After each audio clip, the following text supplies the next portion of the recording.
pastor ele se recusou a orar para mim com imposição de mão e vou explicar o que ele viu que não quis orar para mim com imposição de mão.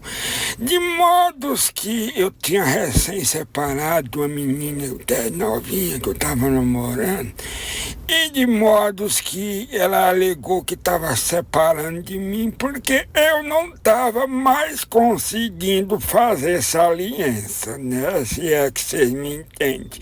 Então eu procurei a igreja do pastor Libertino para ver se ele orava, né? Para ver se resolvia meu problema. Aí eu cheguei na igreja, tinha uma fila assim de oramento lá para orar com imposição de mão. E eu fiquei sabendo que essa menina que eu tinha largado dela tinha feito umas macumbas lá, uns trem para eu ter o tale do enxumuxador. Aí eu cheguei na igreja e tô lá na fila. E o pastor chegou: irmão, onde é que é seu problema para nós orar com imposição de mão? Quando eu falei para ele onde era o problema, ele falou: mas aí não vou impor as mãos, não. Aí eu perguntei: mas por que, pastor, que você não vai orar com imposição de mão? Ele falou: não, nesse problema aí não dá para pôr a mão não, né, senhor? Me desculpa, mas não dá. Aí eu estava lá na fila e o pastor foi lá orar para as outras pessoas e tinha um menino assim olhando para mim, e quando o pastor falou lá na frente assim: você que está com enfermidade, põe a mão em cima da enfermidade que agora vai ser curado. Quando eu coloquei a mão em cima do jubileu lá, o menino olhou e falou: vovô, o pastor vai orar é para Deus curar os enfermos e não para ressuscitar os mortos. Eu falei: me respeita, menino mal criado. Os meninos de hoje não têm respeito com os mais velhos, não. E por falar em pastor, eu vou contar uma história para vocês que aconteceu com aquele pastor chapeludo lá, o Tale de Vardemiro Santiago, na época que ele era pobre ainda, né? Porque hoje ele tá bilionário, né? Na época ele não tinha ainda pegado as aulas com ele de mais cedo, não. E de modos que aconteceu na época lá, que ele era pobrezinho, que ele pregava nas ruas, né? Ele estava pregando na rua lá e falando: irmãos, quem nunca errou que atire a primeira pedra. Todo mundo erra, irmãos. A Bíblia fala que quem nunca errou que atire a primeira pedra. E aí o povo naquele alvoroço, glória a Jesus, né? E aquela alegria toda, e ele falando: todo mundo erra, os homens de Deus também erram, né? Ele meio que justificando os erros dele, né? E quando ele falou: irmãos, quem nunca errou que atire a primeira pedra, ia passando um bêbado na rua, pegou um pedaço de pedra e chamou no meio da fuça desse Vardemiro, menino. E o Vardemiro ficou bravo, falou: o que foi, seu bêbado? Você nunca errou, não? E o bêbado respondeu: dessa distância aqui eu não erro, não. Nessa distância eu já matei até lambu. Uma vez me chamaram para ir na igreja dos crentes. Eu não sou muito de ir nessa igreja não, mas eu fui lá só por curiosidade mesmo. E de modo que eu fiquei assentado lá no fundo da igreja, lá assistindo os louvores, né, os pastores pregando e aquela coisa e tal. E chegou um bêbado.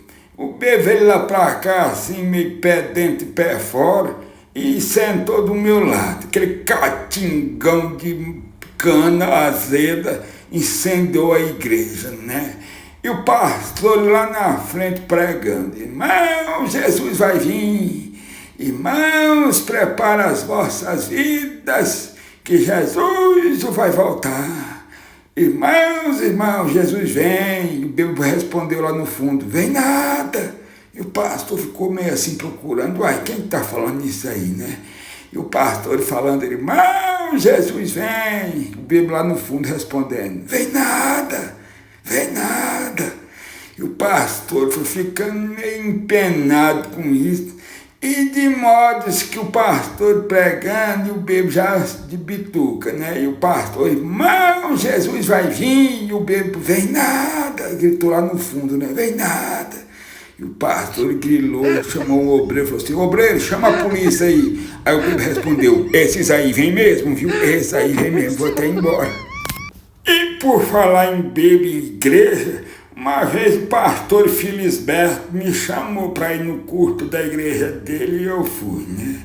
E eu tô lá na porta porque eu não gosto muito de entrar lá para dentro, não, mas fiquei na porta ouvindo, né? Os louvores, o povo cantando, tal e coisa. E eu fiquei lá na porta e passou um bebo olhando assim meio torto pro rumo da igreja. O bebo foi lá embaixo, na esquina lá embaixo, deu meia volta e voltou. Eu pensei, esse trem vai dar certo, não, porque bebo com igreja nunca deu coisa boa, né? Pois foi nada não, menino. O bebo voltou, eu escutei o bebo chegando no porteiro da igreja, e aquele barulhão, né, era culto lá dos Pentecostes lá, e o povo naquele barulhão danado e tal, dando glória bem alto. E o bebo chegou no porteiro da igreja e perguntou, que barulho é esse aí dentro dessa igreja? O porteiro respondeu, não, isso aí é Jesus operando. E o bebo perguntou, aí Jesus opera sem anestesia, é? Porque uma gritaria dessa.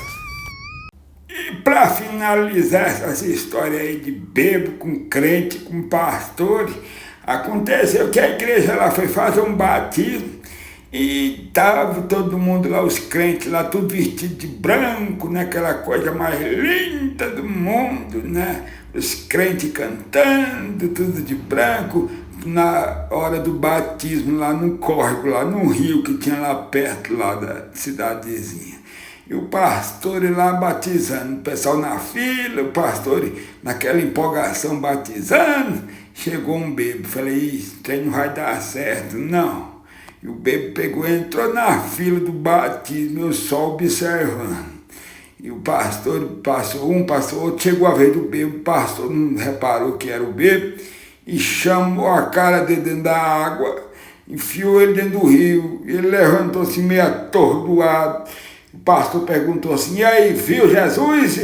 E o bebo falou assim, não. Aí o pastor enfiou a cabeça dele de novo dentro do rio, e o bebo meio esperneando, saindo água pelos olhos, pelos ouvidos, pela boca. E o pastor falou, e aí agora, viu Jesus? O bebo não viu nada não. O pastor enfiou a cabeça dele de novo no rio. E aí levantou meio esperneando assim, o pastor, e agora, viu Jesus? E o bebo respondeu, pastor, você tem certeza que você perdeu ele, foi aqui mesmo? Porque não estou achando nada.